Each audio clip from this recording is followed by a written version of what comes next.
এর আগেও বাংলাদেশি তকমা দিয়ে বাংলাদেশে পাঠানোর অভিযোগ উঠেছিল, সীমান্ত পার করার অভিযোগ উঠেছিল। তারপরে বিএসএফ বাধ্য হয় বিজিবির সাথে কথা বলে এই দেশে ফেরত পাঠানো, নিয়ে আসা। আবারও বাংলাদেশে পাঠানো কালিয়াচকের এক বাসিন্দাকে দেখুন, পাঠানোর আগে দেখুন ভাইরাল ভিডিও দেখুন।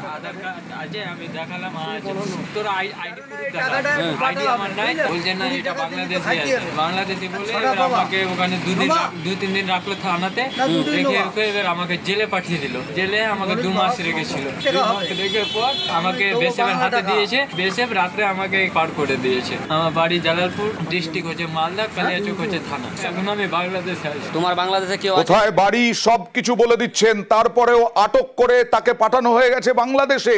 সরাসরি চলে যাব প্রতিনিধি সেবকের কাছে। সেবক, খুব গুরুত্ব সহকারে কি দেখা হচ্ছে বিষয়টা?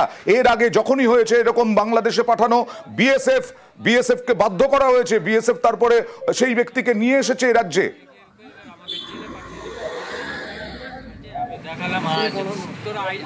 একদমই, দেখো এক্ষেত্রে যে যুবক আমির শেখ পরিবার দাবি করছে যে সোশ্যাল মিডিয়ায় তারা গতকাল দেখেছেন, যে ছবি তারা দেখেছেন, তাতে বাংলাদেশে রয়েছে তাদের পরিবারের যুবক, যাকে গত কয়েক মাস ধরে তারা যোগাযোগ করতে পারছিলেন না।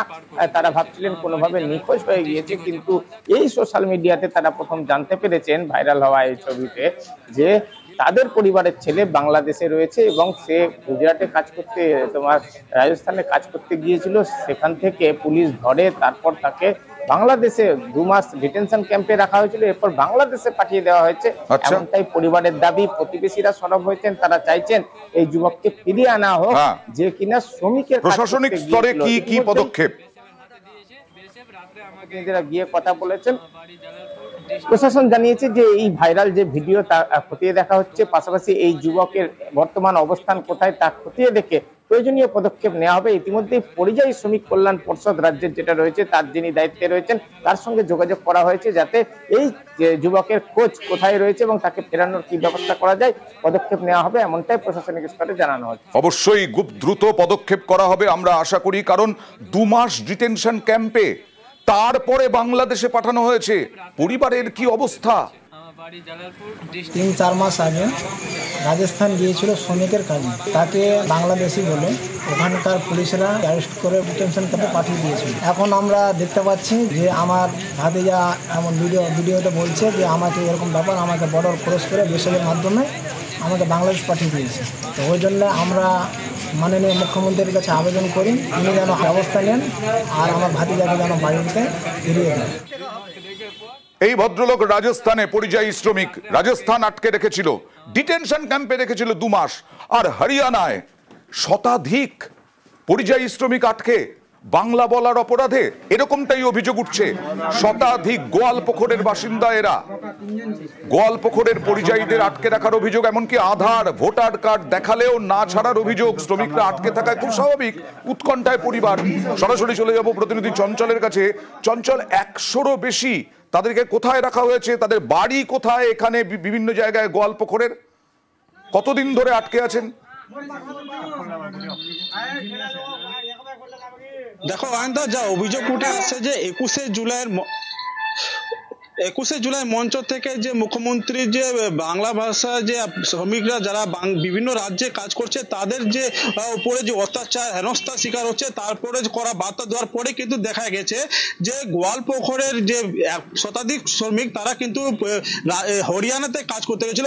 হরিয়ানার যে পানিপথ, সেই পানিপথ এলাকায় কাজ করছিল এবং সেখানে যে কয়েকটি যে কারখানা রয়েছে সেই কারখানায় কাজ করার পরে দেখা গেছে যে গত 2-3 দিন ধরে কিন্তু সেই শ্রমিকদেরকে আটকে রাখা হচ্ছে। সেখানকার প্রশাসন তাদেরকে বাড়ি গিয়ে বা কারখানা থেকে তুলে নিচ্ছে, এমনটা কিন্তু অভিযোগ করছে। এবং সেই অভিযোগের পর যে ভিডিও একটি ভাইরাল হয়েছে, সেই ভিডিওতে দেখা গেছে যে সেই শ্রমিকদেরকে একটি গাড়িতে করে অন্যত্র নিয়ে যাওয়া হচ্ছে। তবে কোথায় নিয়ে যাওয়া হচ্ছে সেটা পরিবারের তরফ থেকে এখনো পর্যন্ত কোনো স্পষ্ট জানা যায়নি। তবে না, এখন তাহলে কি পরিস্থিতি, কি পদক্ষেপ করা হবে? দেখো অন্ধা, এখনো পর্যন্ত যেটা জানা গেছে প্রশাসন সূত্রে যে ওই পরিবারের লোকজন তারা কিন্তু ব্লক প্রশাসনের সাথে যোগাযোগ করেছে এবং ব্লক প্রশাসন এবং ইসলামপুর পুলিশ জেলার পুলিশের তরফ থেকে দ্রুত পদক্ষেপ নেওয়া হচ্ছে এবং এখান থেকে যা ডকুমেন্ট সেটা কিন্তু হরিয়ানা প্রশাসনের হাতে তুলে দেওয়া হচ্ছে। তারপরে ধাপে ধাপে সেই শ্রমিকদেরকে ছাড়া হচ্ছে। তবে এখনো প্রচুর শ্রমিক কিন্তু আটকে রাখা হচ্ছে, এখনো প্রচুর শ্রমিককে আটকে রাখা হচ্ছে, ভোটার কার্ড আধার কার্ড দেখানো হচ্ছে, তারপরেও আটকে রাখা হচ্ছে, এখান থেকে আবার নথি পাঠানো হচ্ছে, তারপরেও ধাপে ধাপে। এখানেই অনেকে প্রশ্ন তুলছেন যে কেন এরকম ভাবে দিনের পর দিন ওখানে থাকছেন, কাজ করছেন, তারপরেও কেন আটক করা হচ্ছে।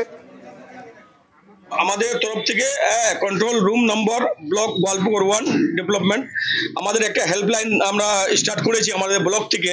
এই হেল্পলাইনের মাধ্যমে আমাদের উত্তর দিনাজপুরের যত ছেলে আছে এই হেল্পলাইনে ফোন করতে পারে। গোয়ালপুরের আমাদের যত লোক আছে, ছেলে আছে, এই হেল্পলাইনে ফোন করতে পারে। অসুবিধা আছে এটাকে সলভ করা যাবে। 21-এর মঞ্চ থেকে সরব হয়েছিলেন এই নিয়ে তৃণমূল নেত্রী মমতা বন্দ্যোপাধ্যায়। আর গতকাল এক্স হ্যান্ডেলে জাস্ট প্রশ্ন দেখুন, হুঁশিয়ারি, ভাষা সন্ত্রাস বন্ধ হবে কি হবে না, ভাষা সন্ত্রাস বন্ধ হবে কি হবে না। এছাড়াও এক্স হ্যান্ডেলে আরো কিছু লিখেছেন, ভাষা সন্ত্রাস বন্ধ হবে কি হবে না, ভিন রাজ্যে বাংলা বলায় বাংলাদেশি তকমা, এ রাজ্যের বাসিন্দাদের হেনস্থা নির্যাতন চলছেই। ইতিমধ্যেই প্রতিবাদে পথে নেমেছেন মুখ্যমন্ত্রী, 21-এর মঞ্চ থেকে দিয়েছেন ভাষা আন্দোলনের ডাক। এবার ভিন রাজ্যে বাঙালি নির্যাতনে কড়া হুঁশিয়ারি মমতা বন্দ্যোপাধ্যায়ের, এবং কালকে একটি অনুষ্ঠানেও বিরক্তি প্রকাশ করেছেন, ক্ষোভ প্রকাশ করেছেন। বাংলা ভাষার উপরে আজকে ভাষা সন্ত্রাস চলছে এবং বাংলা ভাষায় যারা কথা বলে তাদের উপর খুব অত্যাচার হচ্ছে। আরেকটা ভাষা আন্দোলন সমাজকে যাতে জাগ্রত করতে পারে এবং আমাদের ভাষাটা মনে রাখবেন সারা পৃথিবীতে 5ম স্থানে এবং এশিয়াতে 2য় স্থানে। প্রায় 30 কোটি লোক বাংলা ভাষায় কথা বলে, আর আজকে বাংলা ভাষায় কথা বললেই তাকে জেলে নিয়ে যাওয়া হবে, এটা আমি মানতে পারছি না। আমি কেন, আপনারা কেউই মানতে পারছেন না।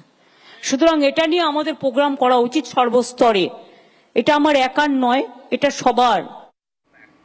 আর দিকে দিকে বাড়ছে এরকম ঘটনা, তাই জেলায় জেলায় হেল্পলাইন চালু হচ্ছে। যাদের পরিবারের লোকজন এরকম ভাবে ভিন রাজ্যে গিয়ে আটকে রয়েছেন তারাও ফোন করতে পারেন। বসিরহাট পুলিশ জেলা কন্ট্রোল রুম তারা খুলেছে, হেল্পলাইন নাম্বার দিয়েছে, সেই হেল্পলাইন নাম্বারগুলো নোট করুন। নোট করে যারা ভিন রাজ্যে আটকে আছেন তারাও ফোন করতে পারেন এখানে, এবং যাদের পরিবারের লোকজন আটকে আছেন সেই পরিবারেরাও ফোন করে সাহায্য চাইতে পারেন। কারণ এর আগেও আমরা দেখেছি যে বিভিন্ন জেলা পুলিশ প্রশাসন তারা এবং বিধায়কের উদ্যোগে তারা ফিরে এসেছেন এই যে পরিযায়ী শ্রমিকদের পাশে। পূর্ব বর্ধমান জেলা পুলিশ, এই পূর্ব বর্ধমান জেলা পুলিশও মেমারি, জামালপুর, মাধবডিহি, রায়না থেকে আরম্ভ করে বিভিন্ন থানা তারা একেবারে হেল্পলাইন চালু করে দিয়েছেন। হেল্পলাইন, প্রত্যেকটা থানার প্রত্যেকটা হেল্পলাইন নাম্বার আপনাদের সামনে। কালনা থানা, নাদনঘাট থানা, জামালপুর থানা, খণ্ডঘোষ, ভাতার, আউশগ্রাম, বর্ধমান, শক্তিগড়, দেওয়ানদিঘি, গলসি থানা, সমস্ত থানায় নাম্বার